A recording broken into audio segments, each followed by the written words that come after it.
시장 불안에 미국과 중국의 경기 둔화 우려가 겹치면서 한국 금융시장이 흔들리고 있습니다.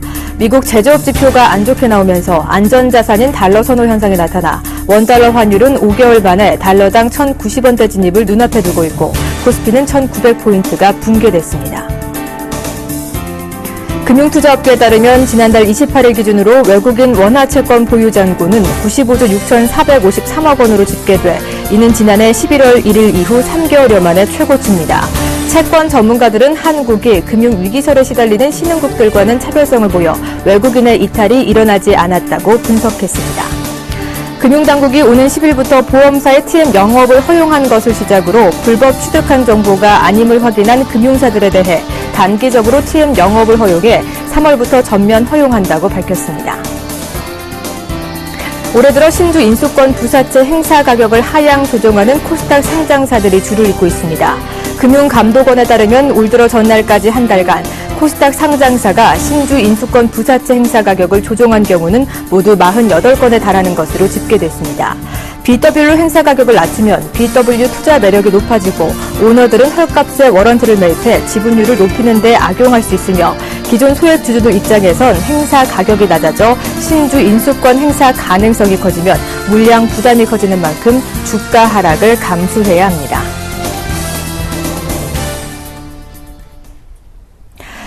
안녕하십니까. 오늘장 내일장의 정혜림입니다. 미국의 추가 테이퍼링 그리고 신흥국 위기, G2국가 미국과 중국의 경제지표 부진 여파 이런 악재들이 겹치면서 올 들어 처음으로 코스피가 1900선 붕괴된 채 추가 하락이 어디까지 이어질지 시장에 관심이 집중이 되고 있습니다. 현 시장 분위기 어떤지부터 살펴보고 오죠. 전일장 30포인트 넘게 급락한 코스피 오늘도 25포인트가량 빠지면서 1900선 이탈한 채 하락 출발을 했습니다. 그래프에서 보시는 것처럼 출렁이는 장세가 이어지고 있는데요. G2 국가의 경기 둔화 우려 영향으로 1890선 하회한 채 지금 고전을 면치 못하는 모습 보여주고 있습니다. 33포인트가량 빠지면서 1886포인트에서 거래가 되고 있습니다. 수급도 체크해 보도록 하겠습니다. 연기금을 중심으로 한 기관의 매수세 그리고 개인이 매수 물량을 더하고 있지만 외국인의 매도 물량을 받아내지 못하고 있습니다. 외국인 오늘 4천억 넘게 팔아내면서 지수 하락을 이끌고 있고요. 기관이 554억 원 그리고 개인이 3천억 원이 넘는 매수 물량을 사들이고 있지만 지수를 방어하기에는 역부족으로 보입니다. 코스닥도 엿보도록 하겠습니다. 코스닥 시장도 코스피와 마찬가지로 1%대 급락하면서 오늘 하락 출발을 했습니다. 시총 상위 종목군들이 대부분 하락세를 기록하는 가운데 장 초반까지 기관의 매도세가 거세면서 510선 하회한 채 7포인트 넘게 빠지면서 506선에서 거래가 되고 있습니다. 수급도 체크해 보도록 하겠습니다. 장 초반에 기관의 매도세가 많이 거셌는데요. 매도 물량을 많이 축소한 모습입니다. 현재 3억 원에 가까운 매도 물량을 팔아내고 있고요. 외국인은 88억 원 매도 우위 나타내고 있습니다. 개인만 82억 원 정도의 매수 물량을 사들이고 있지만 지수를 견인하지는 못하고 있습니다.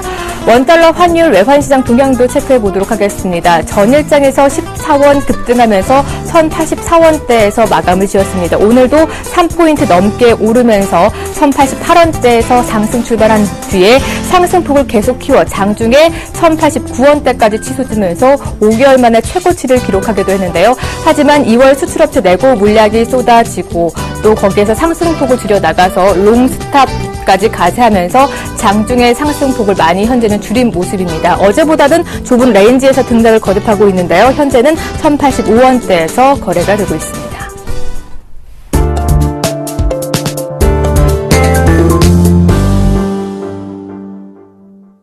네, 미 제조업 지표 부진으로 코스피가 1900선 붕괴한 모습입니다. 이 이슈 좀 더 자세히 살펴보도록 하겠습니다. 오늘은 삼성증권의 투자전략팀 이남용 책임연구위원과 함께하도록 하겠습니다. 안녕하십니까? 네, 안녕하세요. 네, 이 미국의 1월 ISM 제조업 지수가 예상 컨센서스를 하회하면서 7개월 내 최저치를 기록을 하면서 시장에 충격을 주고 있습니다. 이것이 미 경기 둔화 신호로 봐야 하는 건가요? 네, 결론부터 좀 말씀드리면 일단 시장이 조정받아야 될 시점에 좀 빌미를 제공했다라고 표현할 수 있을 것 같습니다. 네, 말씀하신 대로 시장 기대치가 56이었거든요. 근데 51.3 ISM 제조업 지표 지수가 굉장히 이제 부진하게 나왔는데 일단 컨센서스를 크게 하회한 거는 아시다시피 미국이 지난 12월부터 1월까지 굉장히 이제 그 폭한이 지속되면서 물류라든지 여러 가지 이제 주문 상황 이런 것들이 굉장히 좀 어려운 상황이었습니다. 이제 그런 것들이 좀 지속됐기 때문에 1월 ISM 제조업 지수가 좀 쇼크가 나왔다라고 보고 있고 이게 뭐 미국 경기 둔화의 신호냐라고 본다라고 하면은 사실 어떻게 보면은 좀 너무 그 섣부른 판단이라고 생각을 하고 있고요. 미국 경기는 이미 테이퍼링을 실시하고 있다라는 것 자체가 뭐 미국이 회복에 대한 자신감을 갖고 있다라는 걸로 해석을 해야 되기 때문에 좀 일시적인 어떤 계절 효과로 파악을 하고 있지 경기 둔화로까지 보고 있지는 않습니다. 경기 둔화보다는 일시적인 계절 효과라고 보셨습니다. 그렇다면 이렇게 제조업 충격 여파가 7일에 고용지수까지 영향을 미치게 될까요? 네, 일단 뭐 지금 해외 이제 지표 중에 또 그 중요한 게 이제 6일 새벽 7일날 발표되는 그 미국의 고용지표 실업률인데요. 저희가 봤을 때 일단 실업률은 크게 그렇게 뭐 그 컨센을 하회할 것 같지는 않습니다. 일단 그 1월달 그 FOMC에서 미국이 그 100억 달러 테이퍼링 양적 완화 축소하는 거를 연준위원 전원 만장일치로 의결을 했거든요.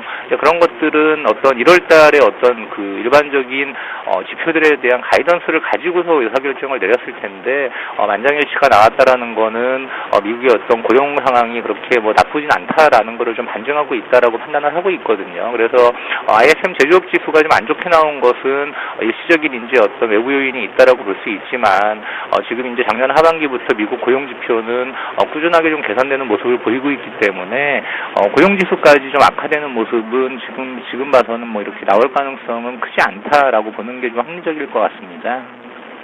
어제와 오늘 코스피 합산하면 50포인트 넘게 빠지면서 이틀째 급락하고 있습니다. 이것이 미 경기 둔화 때문인지 아니면 추가 테이퍼링의 후폭풍 영향인지 궁금한데요. 이렇게 국내 증시를 괴롭히는 원인 어디에 있다고 보시나요? 네, 뭐 두 가지를 놓고 미 경기 둔화와 테이퍼링 축소 이거 두 가지를 놓고 하나를 선택하라 그러면 일단 테이퍼링 쪽 이유가 좀 더 크다라고 볼 수 있을 것 같습니다. 앞서 말씀드렸지만 미국 뭐 S&P나 다우, 나스닥 지수는 작년 한 해에 뭐 거의 40% 가까이 상승을 했거든요. 그렇다가 이제 올 초 들어서 한 7에서 8% 정도 어떻게 보면은 좀 자연스러운 조정이라고 볼 수도 있는데 공교롭게도 이제 우리 뭐 코스피 같은 경우는 작년 한 해 동안 거의 오른 게 없는 상태에서 또 중국 시장이 좀 어렵다 보니까 조정이 좀 같이 좀 깊어지는 모습을 보이고 있기 때문에 미국이 경기 둔화 영향을 받고 있다라고 보기는 좀 어려울 것 같고요. 아까 잠깐 언급드렸습니다만 미국이 12월에 이어서 1월에도 테이퍼링 100억 달러씩 테이퍼링을 실시한 것은 미국 경기 회복에 대한 자신감이 그만큼 있기 때문입니다. 뭐 경기 둔화로 해석할 이유는 없다라고 보고 있고요. 결국 이제 테이퍼링으로 발단된 어떻게 보면은 안전자산 선호 현상이 우리 시장에서 외국인 매도를 좀 촉발하고 있고 시장이 어려움을 겪고 있는 가장 큰 이유라고 보고 있습니다. 뭐 일부에서 이제 아르헨티나라든지 뭐 터키 같은 이제 신흥국들 외환위기 이슈가 1월 말부터 불거진 것도 이제 좀 영향을 주고 있는 상황인데 지금 보면 미국이 그 1월 테이퍼링을 실시하면서 미국 10년물 국채 금리가 2.5%대까지 지금 떨어진 상황이고요.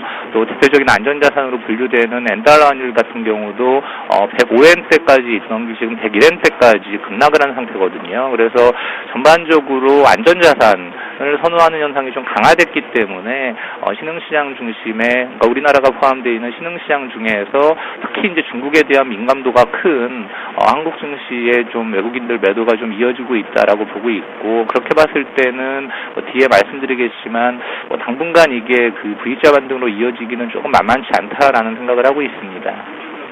당분간의 조정은 피할 수 없다라는 답변까지 주셨습니다. 오늘 이렇게 심리적 지지선인 1900선마저 무너지면서 지수가 어디까지 과연 하락하게 될지 시장에 관심이 집중이 되고 있는데요. 국내 증시 이 조정 언제까지 이어질 것이라고 보시나요? 네, 뭐 속단하기는 좀 어렵습니다만 일단 그 가장 중요한 게 일단 테이퍼링에 따른 좀 신흥시장의 어떤 흔들림, 그 다음에 그동안 상승을 이어왔던 미국 증시의 어떤 이제 기술적 조정이 좀 나타나고 있다라는 점, 요 두 가지를 좀 맞물려서 보면 한 다음 주, 그러니까 2월 중순 정도까지는 어떻게 보면 좀 분수정이 나오지 않을까라고 생각을 하고 있습니다. 그러니까 통상적으로 미국 증시 기준으로 봤을 때 지수가 조정을 받으면 한 1년 정도 상승하고 나면 한두 달 정도 기간 조정을 받을 수 있거든요. 그리고 이제 가격 조정도 40% 상승하고 여기서 추가 조정이 조금 더 나온다라고 하면은 한 10% 조정, 가격 조정도 충분히 나올 수 있는 구간이고 그래서 시간으로 봤을 때 2월 중순 정도까지면 미국의 테이퍼링 이슈로 인해서 아르헨티나라든지 터키 또 이제 원달러 환율도 좀 급등을 한 상태인데요.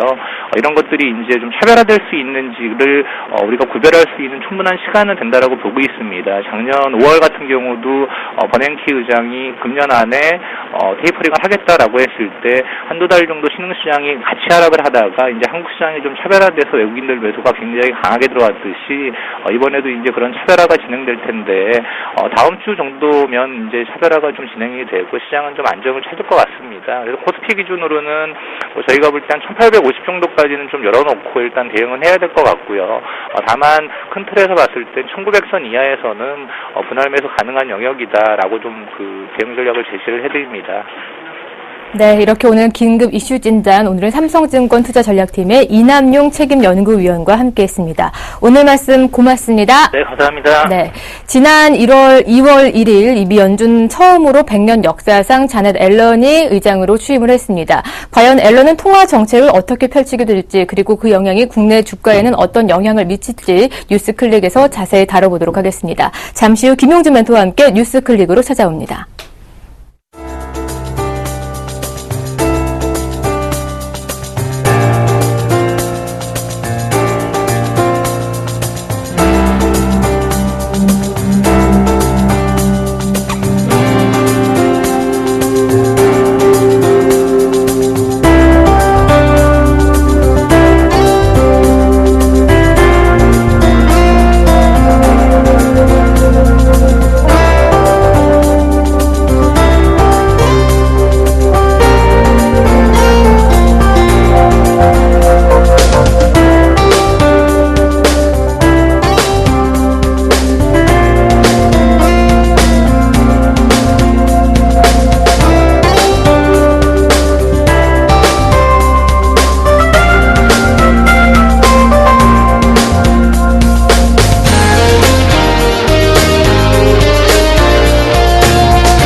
네, 오늘 떠오르고 있는 뉴스클릭 진단해보는 뉴스클릭으로 다시 찾아왔습니다. 오늘은 김용주 멘토와 함께하도록 하겠습니다. 안녕하십니까? 네, 안녕하세요. 네.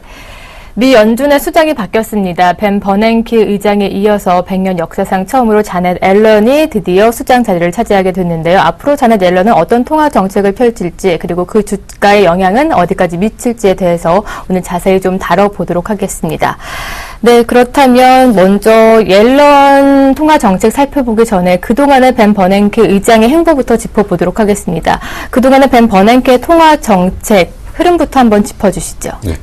일단 뭐 준비한 자료들이 좀 있는데요. 먼저 이제 그림 1의 그 자료를 먼저 보면서 얘기를 좀 하도록 하겠습니다.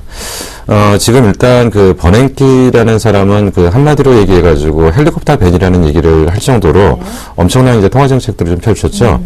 근데 이제 그 도표에서 지금 준비가 될 건데요. 지금 사실 이제 그 버냉키는 그 2007년도부터 이제 그 자료화면에 지금 보시는 것처럼 녹색선입니다. 녹색선에서 금리가 5%대의 금리를 갖다 2009년도까지 금리를 0%, 그러니까 0.25까지 이제 급격하게 지금 내리는 정책을 좀 사용을 했습니다. 이러다 보니까 이제 더 이상 금리를 내릴 수 있는 정책은 못 보여주는 거고요. 결국 이제 여기서 그 버냉키가 그 취했던 정책은 어떤 정책이냐면 금리를 더 이상 내리질 못하기 때문에 엄청난 통화량을 만들어내는 쪽. 사실 이제 2008년도까지는 보는 통화가 1조 2천억 달러 정도. 근데 지금 이제 그 Q1, Q2, Q3를 진행을 하면서 보는 통화가 3조 7천억 정도까지. 그러니까 무려 통화량이 지금 2조 한 6천억 정도의 통화량을 좀 방출하는 이런 정도의 그 공격적인 통화 정책을 좀 사용을 했습니다. 그래서 이제 도표 2를 보시면 이 부분을 이제 쉽게 이제 한눈에서 좀 읽을 수가 있을 것 같은데요. 도표 2에서 보면은 아까 말씀드린 것처럼 2009년도 초반까지 금리를 급격하게 내렸는데 결국은 그걸 갖고 안 되니까 QE1의 조치에서는 1조 7,500억 달러라는 어마어마한 자금을 이제 풀어대기 시작한 거죠. 그래서 이제 1조 7,500억 달러를 풀어서 여기서 이제 모기지하고 국채 매입을 이제 본격적으로 들어갔습니다. 그리고 여기서도 이것 갖고도 안 되기 때문에 추가적으로 QE2라는 조치를 취하면서 6천억 달러의 통화량을 방출을 하면서 여기서만 합쳐가지고 2조 거의 이제 2조 한 4천억 정도 2조 4천억 정도의 2조 3천 5천억 정도의 통화량을 방출을 했고요. 그리고 최종적으로 이제 2012년도 9월 달부터는 QE3가 진행이 됐습니다. QE3에서 초창기에는 매월 모기지가 400억 달러 정도를 채권 매입을 하다가 QE3 연장선상에서 450억 달러까지 진행을 하면서 그 월간 단위로 채권하고 모기지금 채권 포함 모기지 채권까지를 포함해서 850억 달러의 어마어마한 그 돈을 뿌려댔던 흐름들을 좀 보였던 거죠. 그러다가 이제 진짜 이제부터 문제가 됐던 부분이 여기까지 돈을 풀 때까지는 괜찮았습니다.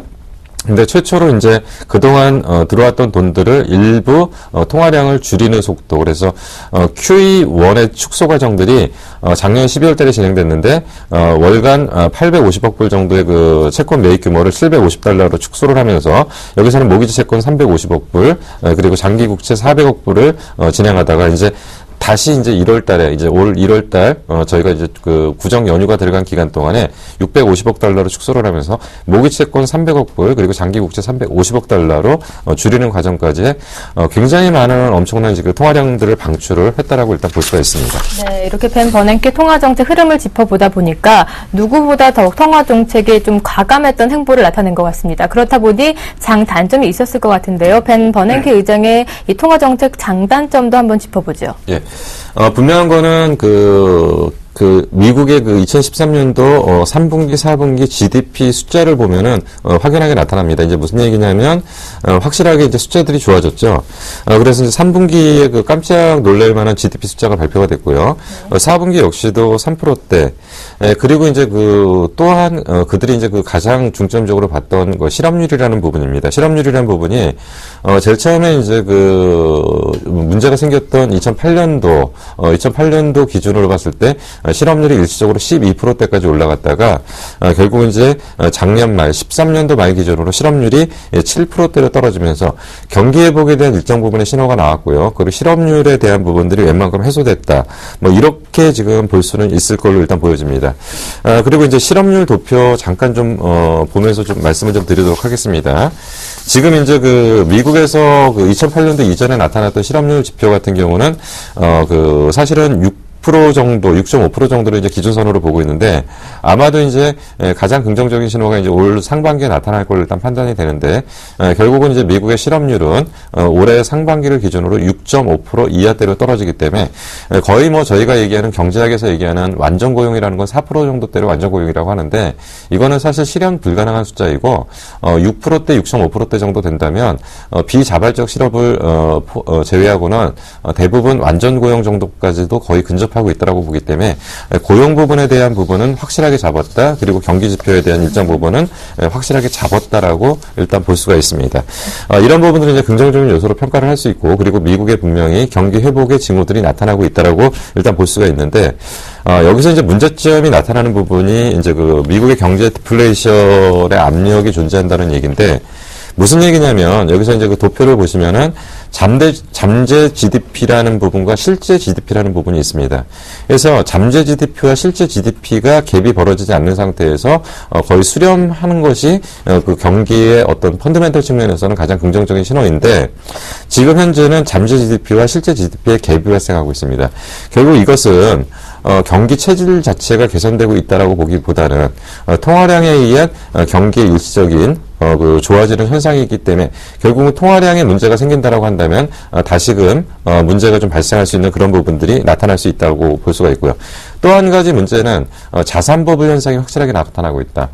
결국은 지금 이제 주식시장의 주가 움직임이 실질적인 통화의 그 팽창 속도보다 더 빠르게 올라가고 있기 때문에 자산 버블 현상이 나타나면서 분명히 버냉키의 통화 정책은 일시적인 통화량을 통해서 경기 회복이나 실업률 회복했다는 긍정적인 측면, 반대편에서는 자산 버블과 실제 경기 회복 지연이라는 복잡한 문제들을 지금 안고 있기 때문에 이런 부분들이 지금 통화량 그 방출 규모 축소 내지는 속도 조절이 결국 과연 그 미국 경기를 제대로 지탱할 수 있느냐라는 의문을 제기하고 있고요. 이런 부분들이 결국 신흥시장까지도 파급 영향을 미친다고 볼 수가 있습니다. 네, 지금까지 벤 버냉키 의장의 통화정책 행보에 대해서 다시 한번 짚어봤고요. 이제는 새로운 수장이 된 자넷 앨런의 어떤 통화정책을 펼칠지도 알아봐야 될 것 같습니다.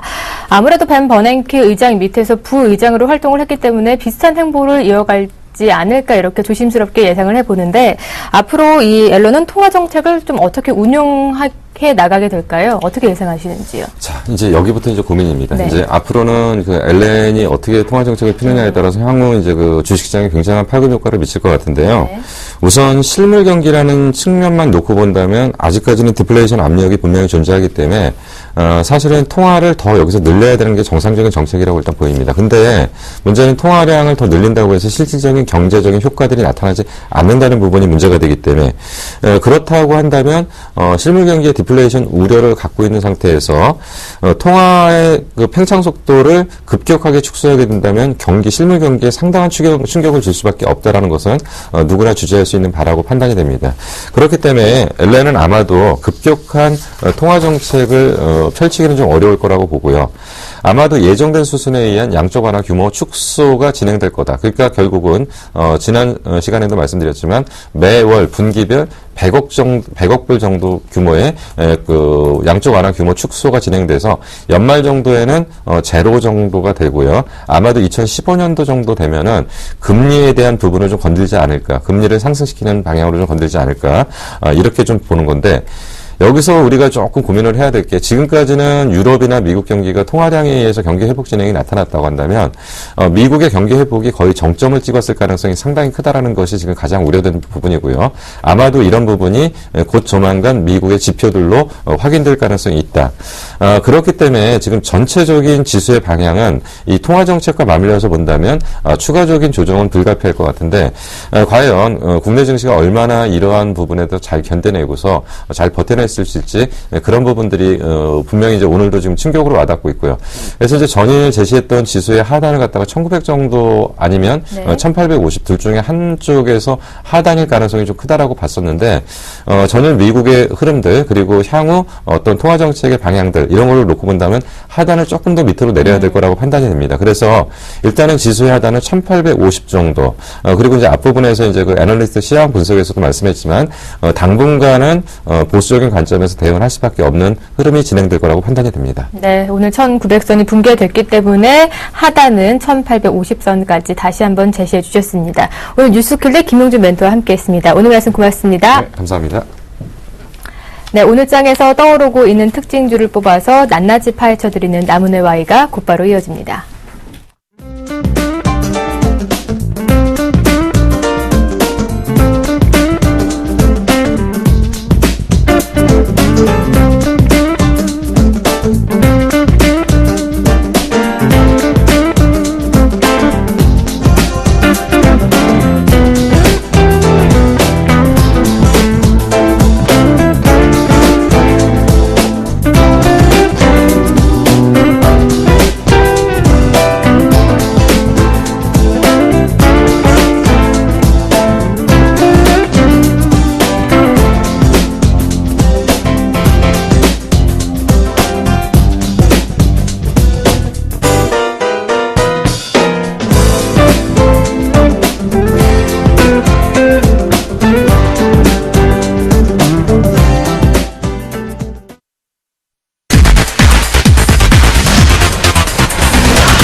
안녕하십니까. 날이면 날마다 찾아오는 2시 20분의 사나이 나오는 멘토입니다.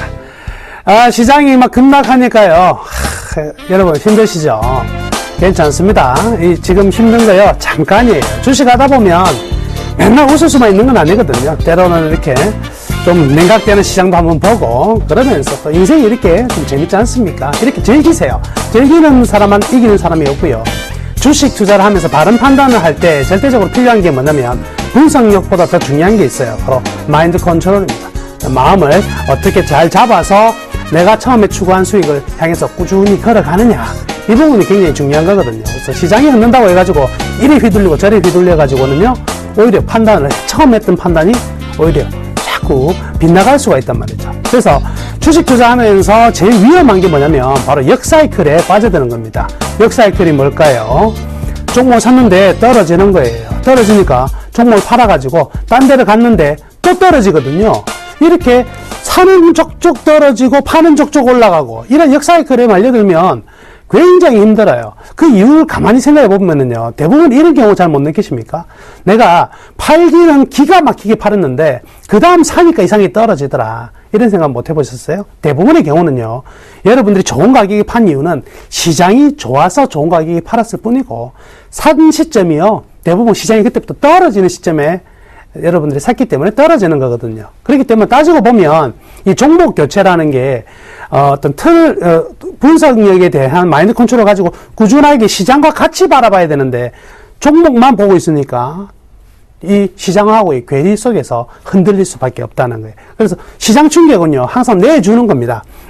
내 종목 자체에 개별적 위험들 있잖아요. 이 종목을 샀는데 이 종목에 문제가 생기는 경우에는 손절매를 과감하게 쳐줘야 돼요. 이 종목에 수급이 붕괴가 됐다든지 펀더멘탈에 문제가 생겼다면 과감하게 손절매를 해주는 거지만, 시장 자체가 쿵 떨어져가지고 너도 맞고 나도 맞고 다 두들기 맞으면 좀 견딜만 하거든요. 그럴 때는요, 견디셔야 돼요. 그러면서 이 종목을 다시 한번 보는 거죠. 시장 대비 더 효율적인 상승이 나올 수 있는가 없는가, 다시 한번 객관적으로 판단하는 시간을 가지셔야 되는데, 무작정 이제 뭐 없나 이렇게 해서는 안 될 것입니다. 그래서 지금 구간은 철저히 관망을 하되 핵심적인 내용들은 좀 있어요. 그 부분들 같은 경우에는 아침에도 말씀해드렸지만, 시장은 떨어질 때 모든 종목이 떨어지지만 올라갈 때는 몇 종목밖에 올라가지 않는다. 그리고 몇 종목 올라가는 것은 전부 다 업종 대표주와 시가총액 상위 종목으로만 지수를 끌어올린다. 이 점은 꼭 기억을 해 두셔가지고 대형주 위주로 모아가시는 전략은 그대로 유지하셔야 되겠습니다. 여튼요, 오늘 나무늘와에는요, 어떤 종목을 가져왔는지 확인해 보겠습니다. 삼성증권을 가져왔어요. 삼성증권의 급락입니다. 굉장히 많이 떨어지고 있는데요. 왜 이렇게 많이 떨어질까 부분을 좀 체크하겠습니다. 첫 번째, 일단 삼성증권만의 문제가 아니고요, 증권주 전체가 지금 국내 시장이 급락함에 따라서 동반적으로 급락하고 있다, 이렇게 봐야 되겠네요. 신저가가 막 속출하고 있습니다. 52주 신저가 아닌 종목이 몇 종목이 없을 정도로 강력하게 매도가 나오고 있는 모습이고요. 그 이유는 역시 시장이 위축되면 거래 대금이 굉장히 많이 감소할 수밖에 없고, 우리나라 증권회사들은 전부 다 대부분의 경우가 이 수익 측면이 위탁매매 수수료로 구성이 되어 있기 때문에 이런 부분은 좀 힘들 수밖에 없다. 또한 일회성 비용도 굉장히 많이 있어요. 상여금이라든지 이런 부분들 있었고요. ELS 그리고 배당금 이런 부분들 때문에 일회성 손실이 들어가서 실적 좋게 나오기는 좀 힘들 거다, 이렇게 생각할 수가 있겠네요. 오늘 수급적인 부분을 보니까요, 외국인하고 기관하고 모두 동반 매도 중인데, 일단 외국인 같은 경우 작년 11월 중순부터요, 계속 매도 기조를 보여왔습니다. 그래서 지금 어제 오늘 매도하는 것이 아니라 지금 2달 이상 매도가 되고 있다, 이렇게 보여 있고요. 반면 올해 들어서는요, 연기금 같은 경우에는 지금 정도라면 밸류에이션 상에서 바닥이 아닌가 싶어서 조금씩은 매수에 들어가고 있는 모습이네요. 근데 최근에 이제 우리 금융주 관련해가지고 공매도가 허용이 됐지 않습니까? 그러면서 공매도 물량이 굉장히 많이 증가되고 빠지고 이런 물량 나오거든요. 종목이 어떻게 될까요? 변동성이 커진다. 변동성이 커진다는 것은 플러스도 크게 날 수 있고 마이너스도 크게 날 수밖에 없는 상황이 있었다. 오늘 같은 경우에도 전체 거래가 대금의 한 10% 가까운 양이요, 전부 다 공매도량으로 나타나고 있다, 이렇게 볼 수가 있겠네요. 자, 그러면 가장 중요한 관찰 포인트가 어떤 것들이 있느냐. 첫 번째는요, 자, 기대치부터 말씀해 드리겠습니다. 장기 세제 주식펀드가 원래 이제 2011년도부터요, 이 펀드 업계에서의 수원이었습니다. 근데 이제 국회 통과가 되었죠. 이제부터 나옵니다. 소득 공제까지 받을 수가 있고요. 물론 7년 이상 유지했을 때. 근데 이 장기 세제 주식펀드가요, 40% 이상을요, 주식에 투자하게끔 되어 있거든요. 굉장히 강력한 주식형 또는 혼합형 펀드가 되기 때문에 굉장히 좀 센세이션 일으킬 가능성이 많아요. 근데 투자 대상이 이제 제한이 돼 있죠. 연소득 5천만 원 이하. 만 가능하다. 그러니까 푼돈을 모아서 장기적으로 끌어보자 이 의미니까요. 우리나라 증시에도 상당히 도움이 될 수 있고, 증권업계에서는 굉장히 좀 수익성이 좀 크게 나타날 가능성이 좀 크다. 이런 부분이 있겠네요. 다만 지금 이제 우려되는 부분은 역시 이제 금융주 공매도가 허용된 이후에 가격의 변동성이 굉장히 커지고 있기 때문에 일반 개인 투자자들이 견뎌내기가 굉장히 힘들 거라는 거죠. 이 부분은 역시 펀더멘탈 입각에서 정확한 분석을 하지 않는다면 분명히 흔들 수밖에 없다. 이렇게 봐야 될 것이고요. 또 하나는 삼성증권 같은 경우에는요, 이 고객의 자산이 계속 증가되고 있습니다. 110조에서 올해 이제 작년이죠. 120조를 돌파했거든요. 이 고객의 이 자산을 어떻게 잘 활용하느냐, 그리고 이 회전율이 역시 수익의 관건이 될 수가 있겠다. 이렇게 볼 수가 있겠네요. 자, 앞으로의 전망을 보면은요, 아직은요, 삼성증권도 앞으로의 희망찬 부분이 보이지가 않습니다. 즉, 긍정적인 부분이 나오기 위해서는 아직은 상당한 시간이 걸릴 수밖에 없다. 이렇게 말씀해 드리겠는데요. 우선요, 최근에 ETF 아시죠? 코덱스 레버리지, 코덱스, 그냥 인버스라든지, 타이거, 이런 거 있잖아요.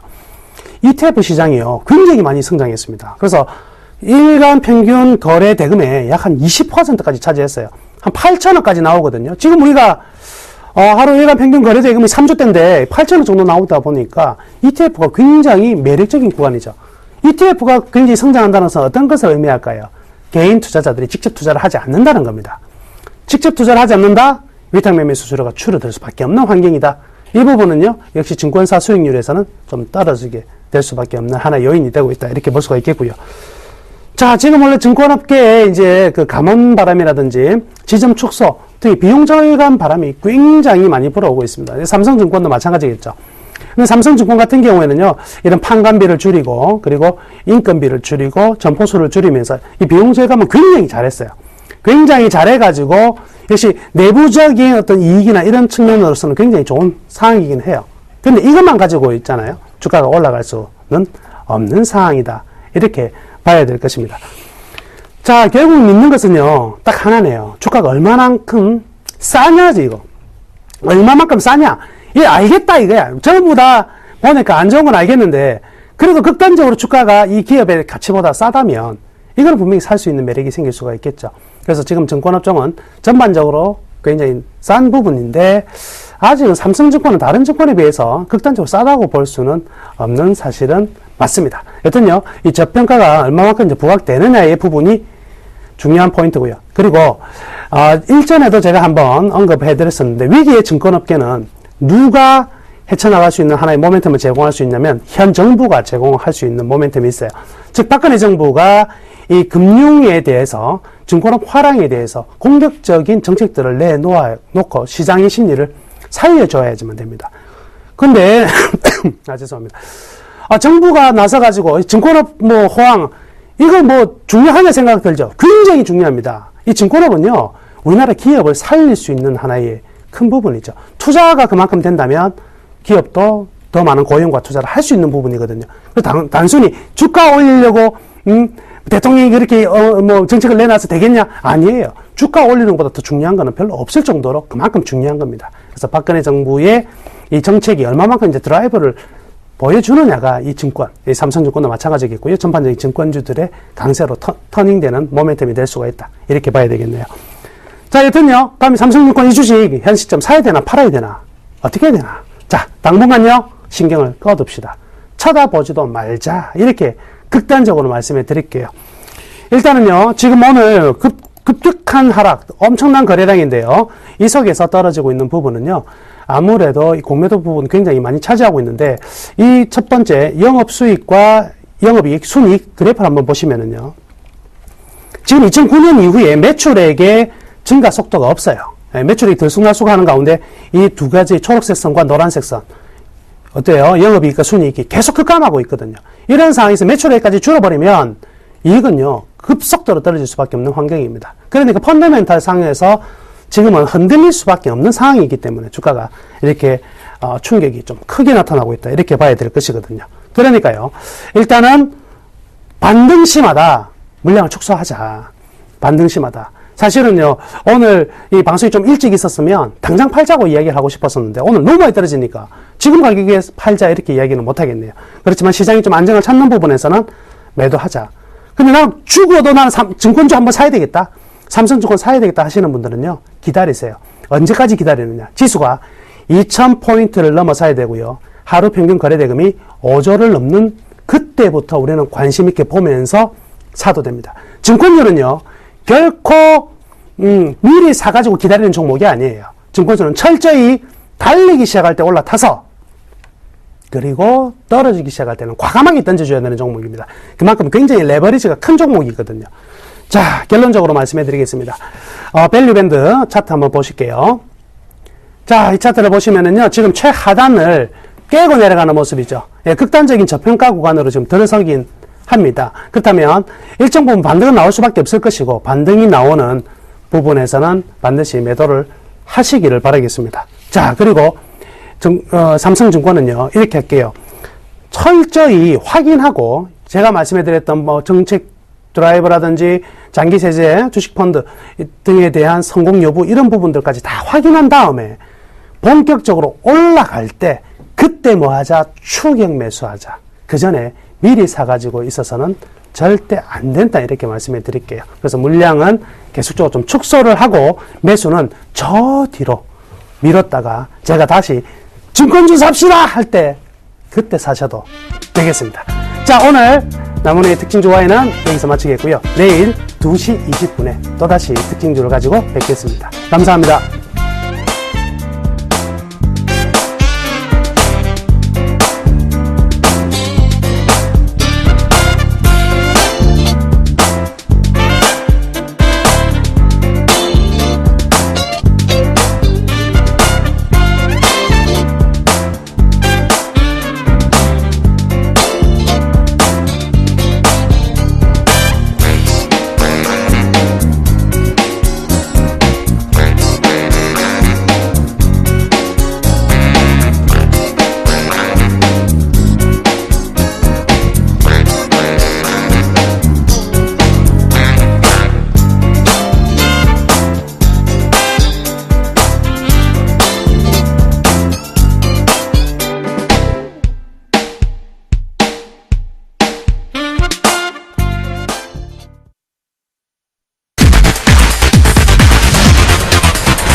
안녕하십니까, 김준 멘토입니다. 네, 시장 상황 오전과 뭐 크게 다르지 않습니다.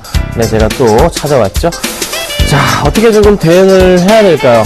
이런 생각이 좀 듭니다. 짧게 좀 말씀드리자면요, 기관이 어쩔 수 없이 사는 게 아닌가라는 좀 생각이 듭니다.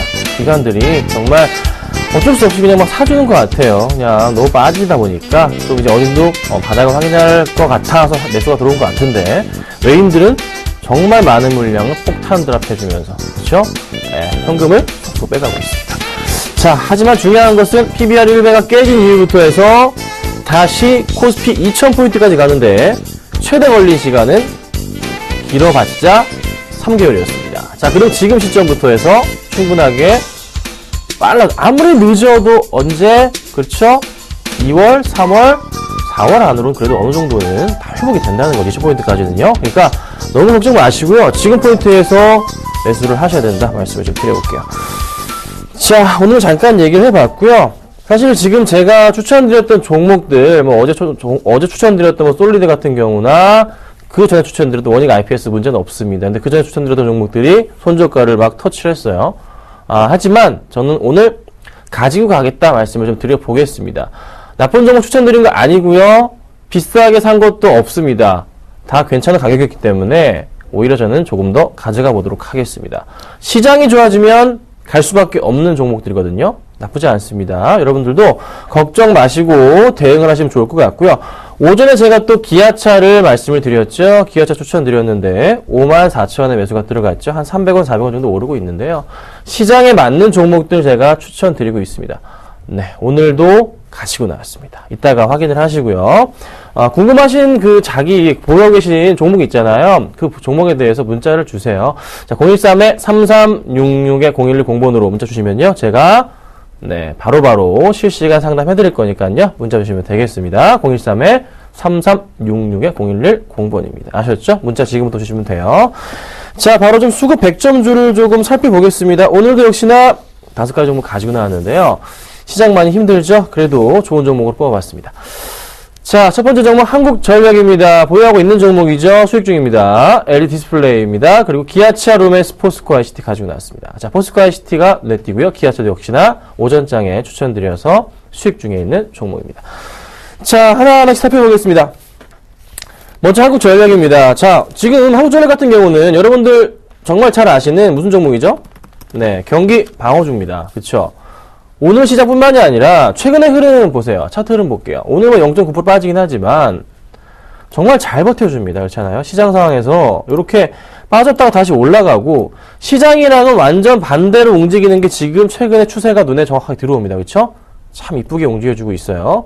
흐름으로 볼 때도 한 번 더 상승 쪽으로의 패턴 가능성 나올 수 있는 그런 자리이기도 합니다. 시장 대비해서 너무나 완벽한 종목. 자, 수급이 어떤가요? 수급이 좋으니까 제가 가지고 나왔겠죠? 수급 좀 보겠습니다. 한국전력입니다. 금액으로요, 외국인들이 지금, 1시 반까지 자료입니다. 43억 정도 매수가 들어오고 있고요. 기간 23억 정도. 근데 기간 중에서요, 오늘 연기금이 상당히 많은 물량 매수를 해줍니다. 그냥 쌍끌이 끌어담고 있구나라는 판단이 들고 있어요. 그쵸? 그래서 추가적인 상승 가능성이 좀 더 나올 가능성이 높지 않나라는 판단입니다. 그래서 한국전력은요, 지금 현재 구간대 역시나 매력적이라고 저는 생각합니다. 35,000원 안으로 내려오면요, 매수해도 괜찮지 않을까라고 제가 의견을 드려보겠습니다. 자, 그 다음 종목은요, LG 디스플레이입니다. 자, 이 종목이 조금 탈도 많고 말도 많아요. 근데 오늘 1% 이상 치고 가네요. 네, 제가 골랐을 때보다 많이 올라갔네요. 자, 왜 올라갑니까? 좀 많이 빠졌죠. 말도 안 되게 많이 빠졌어요. 근데 또 빠졌던 이유가 뭐죠? 여러분들 아시고 있는 이유. 뭐죠? 레노마가 모토로라를 인수하니까 LG 그룹, LG 스마트폰에 대해서 위협이 된다라는 거죠. 세 번째 큰 회사가 탄생한 거예요. 애플, 삼성, 이제 레노바 이렇게 되는 거잖아요. 그래서 영향을 받는다 했지만 또 나오는 소식은 영향이 없다 또 이런 뉴스 기사를 내주네요. 그래서 주가가 또 반등을 주고 있는데, 근데 수급적으로 보자면요, 최근 수급부터 좀 체크해 볼게요. 자, LG 디스플레이 최근의 수급창입니다. 뭔가 새빨개요, 그쵸? 뭐가 새빨갛죠? 외인들이 정말 많은 물량을 매수해 줍니다. 자, 제가 지난 시간이었나요? 이런 말씀 드렸어요. 1월 달에 외인들이 가장 많이 산 종목 1등이 SK 하이닉스였고요. 2등이 뭐였죠? LG 디스플레이입니다. 3등이 LG 전자였거든요. 자, LG 디스플레이 정말 많은 물량 사주고, 오늘장에서도 외인들이 어떻게 되고 있나 살펴보겠습니다. 자, 오늘장에서도 외국인들이요, 보니까 사주고 있어요. 많은 물량을 외인들이 또 매수를 해주고 있는 모습이 포착이 되고 있습니다. 정말 좋은 매수 흐름. 하지만 빠지는 이유는 지금 기관들이 많은 물량을 던져주고 있거든요. 근데 제가 판단하건대 차트상의 흐름에서도 보면은 지금 제가 그은 라인 깨고 내려간 부분이기 때문에 매수하기엔 아주 좋은 가격대가 좀 올 수가 있어요. 그리고 외인들이 계속 샀잖아요. 외인들 여기 다 샀습니다. 그쵸? 그렇잖아요. 외인들 열심히 물려 계시네요. 조금 더 강한 매수를 보여줄 가능성도 있지 않나라는 판단입니다. 아셨죠? 그러니까 걱정 마시고서 이 종목도 역시나 관심 가지시고 매수가 가능한 종목인 것 같습니다. 만약에 내일장에서도 올라간다면 정말 좋을 것 같네요. 그 포인트 놓치지 마시고요. 내일장은 그래도 플러스권으로 예상되고 있기 때문에 제 판단은요. 그래서 충분하게 오늘 시장에서도 괜찮지 않을까 말씀 좀 드려보겠습니다. 자, 그 다음 조금만 빨리 가볼까요? 기아차입니다. 자, 오전장에 추천드렸습니다. 한 300원 정도 올라가고 있어요. 54,000원 매수 사인 드렸었죠? 매수할 수 있는 가격이었습니다. 자, 올라가는 이유가 뭡니까? 엔화가 지금 추세상으로 흘러내려가고 있고, 또 하나 원달러가 또 추세상으로 올라갑니다. 자, 환율이요, 10원 올라가고 내려감에 따라서 현대나 기아차 같은 경우 영업이익 자체가 한 1.5% 정도, 1% 좀 넘게 플러스 마이너스 좀 움직이거든요. 그런데 환율의 흐름 자체를 좀 살펴보자면요, 환율입니다. 환율이 이렇게 빠졌다가 다시 바닥부부터 해서 이렇게 치고 올라갔잖아요. 그럼 얼마나 올랐습니까? 30원 이상 좀 올라가는 흐름이 나타나줬어요. 그리고 최근 들어서도 어떻게 한 20원 정도까지 치고 올라가는 모습이 나타나줍니다. 그래서 고스란히 그게 어떻게 차트상 나타나는 거죠. 그렇죠? 그래서 주가가 바닥부터 다 치고 올라가는 포인트 나타나고 있습니다. 그래서 제가 최근에 좀 기아차를 좀 보고 있고, 또 이제 이런 데 얘기가 돌고 있어요. 현대차 숏, 기아차 롱 얘기가 좀 돕니다. 그래서 기아차를 제가 조금 더 관심 있게 보고서 말씀드리는 거고, 수급도 역시 좋기 때문에 오늘 제가 말씀드려보고요. 매수 가능 의견까지 한번 더 드려보도록 하겠습니다. 자, 그 다음입니다. 이 종목이에요. 자, 루멘스입니다. 제가 LED 관련주 좋다 하면 했는데 드디어 가지고 나왔네요. 설반도체 매수기에 있었는데 매수 못했고요. 사인 못 드렸죠? 이 종목은 해도 될 것 같다는 생각이 듭니다. 그래서 제가 뽑아봤습니다. 이유는요, 수급이 오늘도 좋기 때문에, 그리고 최근도 좋아서 가지고 나와봤습니다. 자, 루멘스가요, 최근의 흐름에서 가장 모멘텀이 되는 것은 역시나 LED 그 조명 분야죠. 그 부분으로 매출 확대가 기대가 되는 거고, 최근에 수급적인 부분도 보자면, 자, 꾸준하게 한 달 동안 외인들이 얼마 샀죠? 250만 주죠. 그리고 기관들이 100만 주 매수 물량을 보여줍니다. 오늘도 매수가 들어오고 있어요. 개인들이 정말 계속 꾸준하게 매도가 나갑니다. 자, 근데 차트상의 흐름, 제가 중요하게 보는 건요, 시장이 이렇게 좋지 않음에도 불구하고 상승 쪽으로의 전환 안 나오고 있죠. 당연히 안 나오는데 빠지질 않고 있어요. 주가 흐름 자체가 그래도 21선 부근까지 약간 밀려주는 했는데 다시 올라가고 있는 포인트가 잡힌다고요.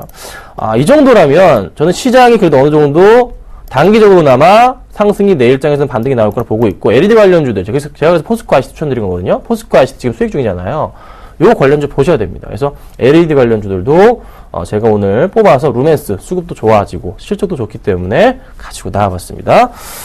자, 그 다음 마지막 종목입니다. 포스코 ICT 바로 좀 말씀을 드릴게요. 아이고, 포스코 ICT인데요. 자, 매수가가 저희 오전장에 역시나 오전에 매수했잖아요. 어제 7,800원에 매수할 수 있는 가격으로, 네, 호가창을 열려있는 데서 매수를 했습니다. 자, 잘 가고 있죠? 걱정할 필요가 없어요. 같은 이슈로 좀 보시면 됩니다. 그쵸? 바닥 확인했고요. 또 하나 큰 흐름을 말씀드릴게요. 포스코 ICT의 차트 흐름을 보면서 말씀드려보자면요, 항상 이 모양입니다. 요 라인 따라서 주가 흐름이 간다라고 말씀드릴 수 있어요. 그쵸? 요 라인이에요. 라인, 바닥, 그쵸? 바닥에서, 또 바닥에서 치고 올라가는 거. 그래서 추천을 드렸던 겁니다. 얼마까지 갈까요? 못 먹어도 여기입니다. 여기 얼마죠? 네, 8,000원대 중반대. 이 정도 갈 수 있지 않을까 판단이에요. 걱정 마시고, 네, 포스코 ICT도 들고 계시고요. 관심 있으신 분들, 매수 가능 의견까지 드려보도록 하겠습니다. 네, 잠깐 봤고요. 종목 상담이 많이 왔어요. 조금 살펴볼게요. 네, 8829님, 로만손 없습니다. 로만손. 매수가 왜 이렇게 높으시죠? 9,400원이세요. 저희 이거 매수가 얼마인지 아세요? 8,300원입니다. 8,300원에 지금 들고 있어요, 저희. 네. 이 방송에서 추천했고요. 지금 들고 있는 종목입니다. 네, 고가 기준으로 했을 때, 17% 정도까지 수익이 현재 나고 있는 상태입니다. 자, 로만손 같은 경우는요, 걱정할 게 없습니다. 남북 경협 그거는 보너스예요. 걱정할 필요가 없어요. 뭐가 있죠? JST나의 브랜드. 요 브랜드가 누가 모델입니까? 김연아 선수가 모델입니다. 자, 김연아 선수 경기가 언제 있습니까? 20일날 쇼트, 21일날 프리가 있습니다. 자, 그 포인트. 김연아 선수가 어떤 귀걸이를 차고 나올까요? 지금 뭐 드라마에서 목걸이 하나 배우가 차고 나왔다고 중국에서 불티나게 팔리는데, 김연아 선수가 차고 나보세요. 전 세계적으로 엄청나게 팔리겠죠? 그 흐름 보셔야 됩니다. 할리우드 진출해 있잖아요. 그렇죠? 그래서 4분기에 이어서 1분기 실적이 굉장히 좋을 겁니다. 저는 지금도 추가 매수 가능 의견 드리고 싶어요. 정말 좋습니다. 걱정 마시고요. 목표가 제가 10,000원 잡았는데 11,000원까지 올리려고 생각하고 있습니다. 걱정 마세요. 주가 이 종목 급등 또 할 수 있습니다. 아셨죠? 대신에 언제까지 계속 이번 달 중반, 그러니까 한 2월 20일, 2월 21일 정도까지는 가져가시라 말씀드릴게요. 자, 그 다음 삼성테크인입니다. 삼성테크인인데요. 테크윙이라고 적어주셨나요? 테크인인데. 자, 55,600원에 매수하셨어요. 별다른 좀 이슈 자체가 좀 없는 종목이에요. 비중이 5% 많지는 않으세요. 좀 시장 영향을 받습니다. 어쩔 수가 없는 부분이고, 최근 들어 주가 흐름은요. 그런데 최근에 좀 살펴봐야 될 게 있는 것 같아요. 조금 수급적인 부분인데, 그쵸? 기관들의 수급이 최근에 좀 들어오는 걸로 제가 판단하고 있었는데, 오늘 수급이 좀 중요할 것 같습니다. 최근에 잘 들어오고 있었거든요. 자, 오늘 수급 좀 체크해 볼게요. 오늘 수급 삼성 테크인 좀 살펴보자면 기간의 매도세가 좀 잡히는데 외인 매수세가 좀 잡히네요. 외인이 강한 물량을 좀 끌어다 주고 있습니다. 자, 그런데 외인이 최근 들어서 매도해서 매수 물량인데 이게 많은 물량은 아니에요. 지금 현재 산 물량 자체가. 조금 더 확인은 필요할 것 같은데요. 지금 상황에서는 굳이 조금 팔 필요는 없는 게 주봉 라인입니다. 코스피 지수네, 죄송합니다. 네, 삼성테크 주봉 라인인데 좀 크게 보자면 이 바닥에 대한 라인에 대한 인식으로 잡히는 게 5만원대거든요. 5만원 초반이에요. 그래서 5포인트가 좀 잡히기 때문에 조금은 더 기다려 봐야 될 것 같아요. 만약에 5만원 구간 자체가 깨고 내려가 버리면 상당히 좀 골치가 아파지는 그런 시점이기도 하죠. 그래서 손절 라인 자체를 제가 5만원 잡고요. 대응을 하시고요. 다시 반등을 줄 수 있는 포인트가 나올 겁니다. 내일장은 오를 수도 있는데 일단 지금 상황에서는 5만원까지는 기다려 보자. 반등이 나온다면은 빨리 나와야 됩니다. 약간 좀 시장이 갑자기 급락했기 때문에 영향을 받는 거예요. 그래서 조금 더 기다려보자 의견을 제가 드려볼게요. 매도하지 마세요. 자, 그 다음 보겠습니다. 재룡산업 보겠습니다. 요런 종목을 매수하시네요. 5,800원에 50%. 자, 8466님 재룡산업 지금부터 하도록 하겠습니다. 의미심장하게 제가 발언을 했어요. 5,800원이시면 차트 흐름부터 볼게요. 지금 제가 줄 하나 걷습니다. 하나 더 긋까요? 잘 안 보이니까. 이 라인이에요. 5,800원입니다. 어떤 생각을 가지시고 매수하신 건가요? 수익을 보시겠다는 건가요? 투기를 하신 건가요? 저희가 질문을 드리고 싶네요. 부탁드리는 건요, 지금 주가 흐름이 이렇게 막 치고 올라가거나 하는 종목들, 이렇게 막 갈 때는 굉장히 좀 위험해, 리스크가 있습니다. 그래서 굉장히 주의해야 됩니다. 지금 크게 테마주들 재미없는 시장이고, 이 종목 같은 경우는 바닥에서 크게 빠졌다 다시 올라가는 있는 모습이 나타나주고 있긴 한데, 저는 확실하게 대답을 못 드리겠어요. 이 종목에 대해서는. 그쵸? 자, 수급 있을까요? 수급 좀 볼게요. 여차는 수급 없어요. 깨끗해요. 아예 수급 자체가 안 나오면 시가총액이 얼마입니까? 470억이에요. 주의를 하셔야 된다. 실적 볼게요. 실적까지 답이 있나요? 실적 볼게요. 실적 보니까 그나마 좀 기다려볼만 한데 단순 계산해도 작년치 실적 넘어가기가 힘들 것 같네요. 그쵸? 볼까요? 당기순이익 부분 31억 2012년에 2013년도에 현재 3위까지 20억 했는데 단순 계산해서 나누기 3에서 7억 들어가도 30억이 안 돼요. 영업이익도 마찬가지고 못 뛰어넘을 가능성이 높습니다. 그쵸? 좀 불안합니다. 매출은 좀 뛰어넘겠지만 조금은 주의를 해야 될 것 같아요. 한 번 더 빠지면 매도하고 나와야 될 것 같습니다. 한 번 더 빠지면요. 한 번만 더 빠지면 그때는 좀 정리하세요. 네, 아셨죠? 요 라인 잡아 드릴게요. 요 포인트입니다. 깨고 내려간다. 얼마? 5,000 요 라인이 얼마죠? 5,000 봅시다. 5,200원 라인 깨고 내려가면 정리하세요. 5,100원까지 볼게요. 5,100원 라인 깨고 내려가면 깔끔하게 요 포인트에는 정리하고 나가시도록 하겠습니다. 뒤도 보지 마시고 정리 부탁드리겠습니다. 자, 그리고 오늘 추천드릴 종목을 좀 말씀드려 볼게요. 오늘 제가 말씀드릴 종목은요, 네, 루멘스 종목 가지고 나왔습니다. 아까 말씀드렸죠? 네, 루멘스 갖고 나왔어요. 자, 루멘스 말씀드리기 전에 어제 이제 제가 추천드렸던 종목이 있는데요. 그거 잠깐 AS를 해드릴게요. 시장 상황이 좀 안 좋기 때문에 갖고 있는 종목도 잠깐만 봐드리겠습니다. 어제 솔리드 해드렸고요. 자화전자가 지금 6% 빠집니다. 가장 많이 빠져 6%. 근데 좀 더 기다려 보겠습니다. 크게 뭐 걱정할 수준은 아니라 판단됩니다. 저는 자화전자 실적 좋고요. 올해 조금 갤럭시 S5 기대감 때문에 있기 때문에 꼭 좀 부탁드리는 것은 흔들리지 마시라.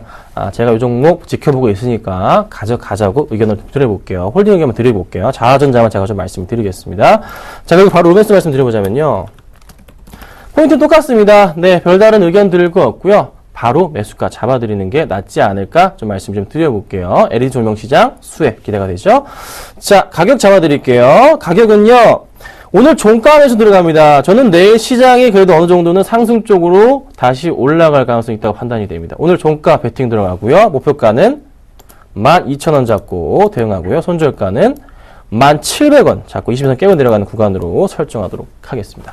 자, 제가 루멘스 말씀드려봤고요. 내일 오전 10시 반에 찾아뵙도록 하겠습니다. 감사합니다.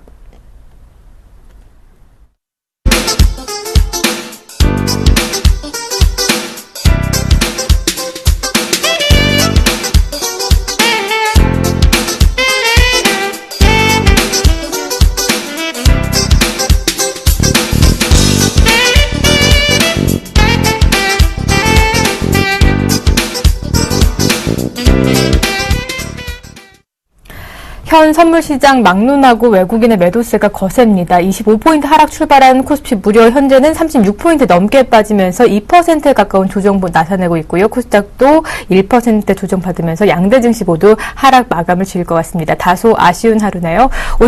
오늘장 내일장 오늘 준비한 소식은 여기까지입니다. 내일 오후 2시에 다시 찾아오도록 하겠습니다. 시청해주신 여러분 고맙습니다.